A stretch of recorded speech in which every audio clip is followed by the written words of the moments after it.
نبی کریم اور رکانہ پہلوان کی کشتی۔ عرب میں ایک پہلوان تھا، راکانہ ان کا نام تھا۔ وہ بڑے زبردست پہلوان تھے اور مشہور یہ تھا کہ یہ ایک آدمی 1000 آدمیوں سے مقابلہ کر سکتا ہے۔ بہت ہی قوی تھے۔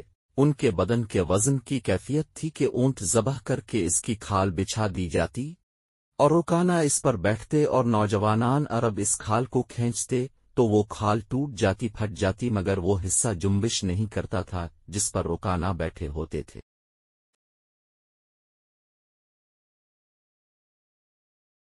حضور اکرم نے ان کے سامنے اسلام پیش کیا اور فرمایا، رکانہ، آخرت آنے والی ہے، کیوں اپنی عمر ضائع کر رہے ہو؟ اسلام قبول کر لو اور اللہ تعالی کی طرف متوجہ ہو جا۔ انہوں نے کہا کہ اے محمد، میں نہ تو کوئی عالم و فقیہ ہوا ہوں نہ سمجھدار، میں تو ایک پہلوان ہوں، مجھ سے کشتی لڑو، اگر آپ نے مجھے پچھاڑ دیا تو میں آپ کا دین قبول کر لوں گا۔ آپ نے فرمایا، بسم اللہ۔ وہ لنگوٹ کس کر آ گیا اور حضور اکرم بھی آستین چڑھا کر میدان کشتی میں آ گئے۔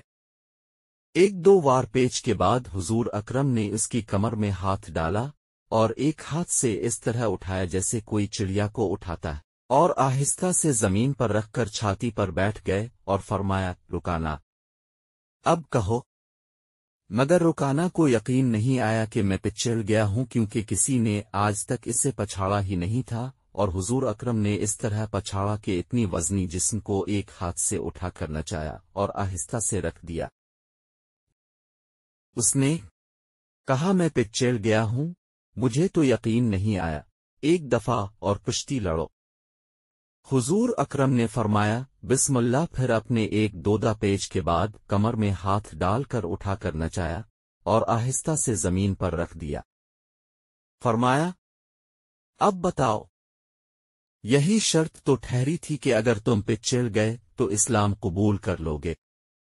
اس نے کہا کہ محمد، یہ تو آپ کے بدن کی قوت تو ہے نہیں کہ میری جسم کو چڑیا کی طرح اٹھا کر نچا دے، معلوم ہوتا ہے کہ آپ کے اندر کوئی چیز ہے۔ حضور اکرم نے فرمایا کہ میں اس اندر والی چیز ہی کی دعوت دے رہا ہوں، بدن کی دعوت نہیں دے رہا ہوں۔ چنانچہ رکانہ نے اسلام قبول کر لیا اور اسلام میں پختہ ہو گئے اور بڑے بڑے کام بھی کیے۔ ایک مرتبہ بہت سے چور آئے اور رات کو بہت سے اونٹ بیت المال سے چرا کر چلتے بنے۔ صبح کو پتہ چلا تو نبی کریم نے فرمایا کہ لوگوں، ان کے پیچھے دوڑو۔ راکانہ نے کہا کہ میں تنہا کافی ہوں۔ چور رات میں ہی نکل کھڑے ہوئے تھے اور تیزی سے بھاگے جا رہے ہوں گے، معلوم نہیں کتنے دور چلے جا چکے ہوں گے۔ رکانہ دوڑ پڑے اور راستہ میں ان کو تھام لیا اور کہا کہ سامان اور اونٹ لے کر واپس چلو۔